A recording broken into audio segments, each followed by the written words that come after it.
Bye. ఒరేయ్ ఆ, అన్నానికి మేము పనిచేసే దగ్గరకు వచ్చేసాయి. సరే అమ్మా.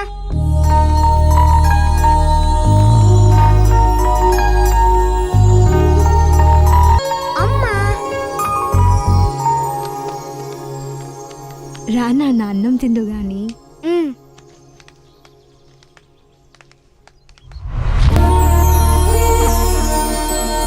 నువ్వు కూడా తినమ్మా. నేను తర్వాత తింటాం కానీ ముందు నువ్వు తినరా.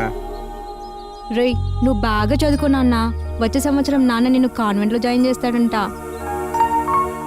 చదివేవాడు ఎక్కడ చదివితే ఏంటమ్మా? మా నాయనే